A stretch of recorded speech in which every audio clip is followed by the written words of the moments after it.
ಆತ್ಮೀಯರೇ ನಮಸ್ಕಾರ, ಹೇಗಿದ್ದೀರಿ? ಒಂದು ಇಂಪಾರ್ಟೆಂಟ್ ಡೆವಲಪ್ಮೆಂಟ್ ಇದು. ಯಾಕಂದರೆ ಒಂದು ರಾಜ್ಯದ ಮುಖ್ಯಮಂತ್ರಿಗೆ ಹೈಕೋರ್ಟ್ ದಂಡವನ್ನು ಹಾಕಿ, ಬರೀ ದಂಡ ಹಾಕಿರೋದಷ್ಟೇ ಅಲ್ಲ, ಸ್ವತಃ ಮುಖ್ಯಮಂತ್ರಿಗಳು ಬಂದು ಕೋರ್ಟ್ನ ಕಟಕಟೆಯಲ್ಲಿ ನಿಂತು ವಿಚಾರಣೆಯನ್ನು ಎದುರಿಸಬೇಕು ಅನ್ನುವಂಥ ಖಡಕ್ ಸಂದೇಶವನ್ನು ನೀಡಿದೆ. ಅಷ್ಟೇ ಹೇಳಿರೋದಲ್ಲ, ಮುಖ್ಯಮಂತ್ರಿ ಆಗಿರುವಂಥ ಸಿದ್ದರಾಮಯ್ಯನವರಿಗೆ ಕೋರ್ಟ್ ಚಾಟಿ ಬೀಸಿ ಹೇಳಿದೆ, ಜನನಾಯಕರಾದವರೇ ಕಾನೂನನ್ನ ಪಾಲಿಸಲಿಲ್ಲ ಅಂದರೆ ಜನಸಾಮಾನ್ಯರು ಯಾಕೆ ಪಾಲಿಸಬೇಕು? ಹೀಗಂತ ಹೇಳಿ ದಂಡವನ್ನು ವಿಧಿಸಿ ಕೋರ್ಟ್ಗೆ ಬರಲೇಬೇಕು ಅನ್ನುವಂಥ ಆದೇಶವನ್ನು ನೀಡಿದೆ. ಹಾಗಾದರೆ ಏನಿದು ಕೇಸು? ನಾನು ನಿಮಗೆ ಡೀಟೇಲಾಗಿ ಹೇಳ್ತೀನಿ. ಈ ಕೇಸ್ನ ಕಂಪ್ಲೀಟ್ ಡೀಟೇಲ್ಸ್ ಕೊಡ್ತೀನಿ, ನೀವು ಕೊನೆವರೆಗೂ ಮಿಸ್ ಮಾಡದೆ ಸ್ಟೋರಿನ ನೋಡಿ. ಇದು 2022 ಏಪ್ರಿಲ್ 14ನೇ ತಾರೀಕು ಆದಂಥ ಕೇಸ್ ಇದು. ಕೇಸ್ ಏನು ಅಂದರೆ, ಆಗ ಸಚಿವರಾಗಿದ್ದರು KS ಈಶ್ವರಪ್ಪನವರು, BJP ಸರ್ಕಾರ ಇತ್ತು, ಬಸವರಾಜ ಬೊಮ್ಮಾಯಿಯವರು ಮುಖ್ಯಮಂತ್ರಿ. ಸೊ ಈಶ್ವರಪ್ಪನವರ ಹೆಸರನ್ನು ಬರೆದಿಟ್ಟು ಒಬ್ಬ ಕಾಂಟ್ರಾಕ್ಟರ್ ಸಂತೋಷ್ ಅಂತೇಳಿ ಆತ ತನ್ನ ಸಾವಿಗೆ ಈಶ್ವರಪ್ಪನವರೇ ಕಾರಣ ಅನ್ನುವ ಅರ್ಥದಲ್ಲಿ ಒಂದು ಡೆತ್ ನೋಟನ್ನು ಬರೆದಿಟ್ಟು ಆತ್ಮಹತ್ಯೆ ಮಾಡಿಕೊಂಡಂಥ ಪ್ರಕರಣ ಬೆಳಕಿಗೆ ಬಂದಿರುತ್ತೆ. ಈಶ್ವರಪ್ಪನವರು ರಾಜೀನಾಮೆ ಕೊಡಬೇಕು ಅಂತ ಹೇಳಿ ಇದೇ ಸಿದ್ದರಾಮಯ್ಯನವರು, ಆಗ ಅಪೋಸಿಷನ್ ಲೀಡರ್ ಅವರು, DK ಶಿವಕುಮಾರ್ KBC ಅಧ್ಯಕ್ಷರು, ಇವರೆಲ್ಲರೂ ಹಾಗೆ ಕಾಂಗ್ರೆಸ್ನ ಎಲ್ಲ ನಾಯಕರು ಒಗ್ಗೂಡಿ ಒಂದು ದೊಡ್ಡ ಪ್ರತಿಭಟನೆಯನ್ನು ಮಾಡ್ತಾರೆ. ಅವರು ಪ್ರತಿಭಟನೆ ಮಾಡಿದ್ದು ಎಲ್ಲೋ ಪ್ರತಿಭಟನೆಗೆ ಮೀಸಲಿರುವ ಜಾಗದಲ್ಲಿ ಮಾಡಿದ್ದಿದ್ರೆ ಇದು ಇಶ್ಯೂನೇ ಆಗ್ತಾ ಇರಲಿಲ್ಲ. ಅವ್ರೇನು ಮಾಡಿದ್ರು, ರೇಸ್ ವ್ಯೂ ಹೋಟ್ಲ್ ಇದೆಯಲ್ಲ, ರೇಸ್ ಕೋರ್ಸ್ ರೋಡಲ್ಲಿ, ಆ ರೇಸ್ ವ್ಯೂ ಹೋಟೆಲ್ ಎದುರುಗಡೆ ರಸ್ತೆಯಲ್ಲಿ ನಿಂತ್ಕೊಂಡು ಪ್ರತಿಭಟನೆಯನ್ನು ಮಾಡಿದ್ರು. ಬಹಳ ದೊಡ್ಡ ಮಟ್ಟದಲ್ಲಿ ಆ ಪ್ರತಿಭಟನೆ ನಡೀತು. ನೀವು ನೋಡಿರ್ಬೋದು ಅಂತ ಅನ್ಕೋತೀನಿ ನಾನು. ಈಗ ಈ ಕಾಂಗ್ರೆಸ್ ಆಫೀಸ್, ಅದು ಹಳೆ JDS ಆಫೀಸ್ ಇದೆ. ಸೊ ಅದು ಆ ಸರ್ಕಲ್ನ ಭಾಗ ಏನಿದೆ, ಅಲ್ಲಿ ಒಂದು ಸೈಡಲ್ಲಿ ಮೌರ್ಯ ಹೋಟ್ಲು ಎದುರುಗಡೆ ಪ್ರತಿಭಟನೆಯನ್ನು ಮಾಡ್ತಾರೆ.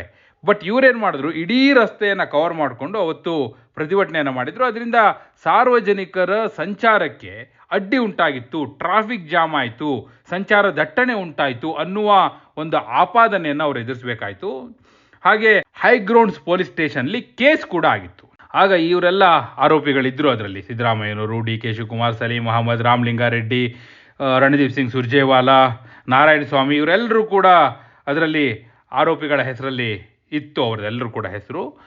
ಸೊ ಜನಪ್ರತಿನಿಧಿಗಳ ಕೋರ್ಟಲ್ಲಿ ಇದು ವಿಚಾರಣೆಯಾಗಿ ನಾನ್ ಬೇಲಬಲ್ ವಾರೆಂಟನ್ನು ಜಾರಿ ಮಾಡಿತ್ತು. ಜನಪ್ರತಿನಿಧಿಗಳ ಕೋರ್ಟ್ ಇವರೆಲ್ಲರ ವಿರುದ್ಧ ನಾನ್ ಬೇಲಬಲ್ ವಾರೆಂಟ್ನ ಜಾರಿ ಮಾಡಿತ್ತು. ಸೊ ಈ ವಾರೆಂಟು ಮತ್ತು ಇದರ ವಿಚಾರಣೆಯನ್ನು ರದ್ದು ಮಾಡಬೇಕು ಅಂಥೇಳಿ ಸಿದ್ದರಾಮಯ್ಯನವರು, ರಾಮಲಿಂಗಾರೆಡ್ಡಿ, MB ಪಾಟೀಲ್, ರಣದೀಪ್ ಸಿಂಗ್ ಸುರ್ಜೇವಾಲಾ ಇವರೆಲ್ಲರೂ ಕೂಡ ಅರ್ಜಿ ಹಾಕ್ಕೊಂಡಿದ್ರು ಹೈಕೋರ್ಟಲ್ಲಿ. ಆ ವಿಚಾರಣೆ ಬಂತು ಇವತ್ತು. ಆ ವಿಚಾರಣೆ ಬರ್ತಿದ್ದ ಹಾಗೆ ಕೂಡಲೇ ಮೊಟ್ಟ ಮೊದಲಿಗೆ ನ್ಯಾಯಾಧೀಶರು 10,000 ರೂಪಾಯಿ ದಂಡವನ್ನು ವಿಧಿಸಿದ್ರು. ಇದು ಕಾನೂನಿನ ಪ್ರಕಾರ 10,000 ರೂಪಾಯಿ ದಂಡ ಬೀಳುತ್ತೆ, ಇದನ್ನು ಕಟ್ಟಲೇಬೇಕು, ನಂಬರ್ 1. ನಂಬರ್ 2, ಸಿದ್ದರಾಮಯ್ಯನವರು ಸ್ವತಃ ಬಂದು ಈ ವಿಚಾರಣೆಯನ್ನು ಎದುರಿಸಬೇಕು, ಯಾವುದೇ ಕಾರಣಕ್ಕೂ ರದ್ದು ಮಾಡಲಿಕ್ಕೆ ಸಾಧ್ಯ ಇಲ್ಲ ಅಂತ ಸ್ಪಷ್ಟವಾಗಿ ಹೇಳಿದ್ರು.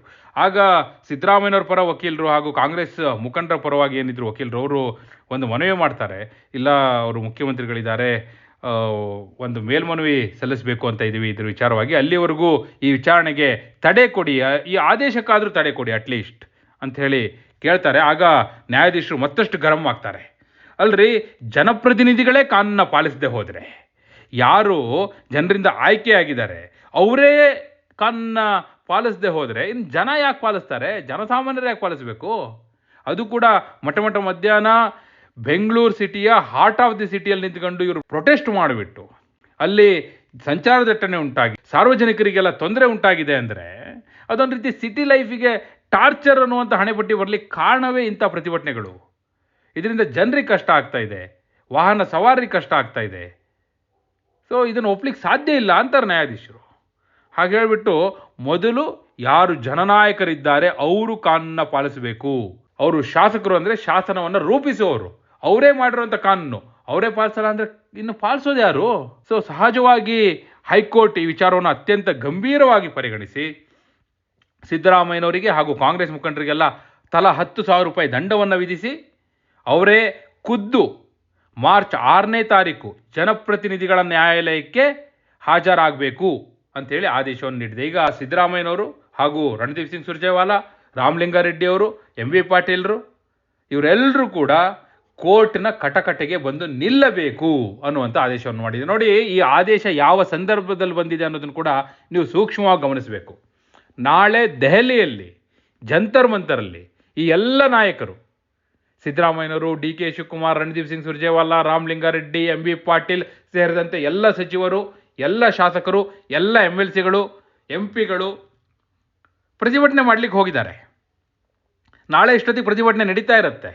ಆ ಪ್ರತಿಭಟನೆಯ ಸಂದರ್ಭದಲ್ಲೇ ಈ ಆದೇಶ ಬಂದಿದೆ. ಒಂದು ವಾರ್ನಿಂಗ್ ಕೂಡ ಇದು, ಒಂದು ಎಚ್ಚರಿಕೆ ಸಂದೇಶ. ಅಲ್ಲೇನಾದರೂ ನೀವು ಸಮಸ್ಯೆ ಮಾಡಬೇಡಿ, ಇಲ್ಲೇ ನಿಮಗೆ ಹಾಕಿದ್ದೀವಿ ದಂಡ, ನೀವು ಬಂದು ಕೋರ್ಟ್ ಕಟಕಟೆಯಲ್ಲಿ ನಿಲ್ಲಬೇಕು ಅನ್ನುವಂಥ ಎಚ್ಚರಿಕೆಯ ಸಂದೇಶವನ್ನು ಇವತ್ತು ಕರ್ನಾಟಕದ ಹೈಕೋರ್ಟ್ ರವಾನಿಸಿದೆ.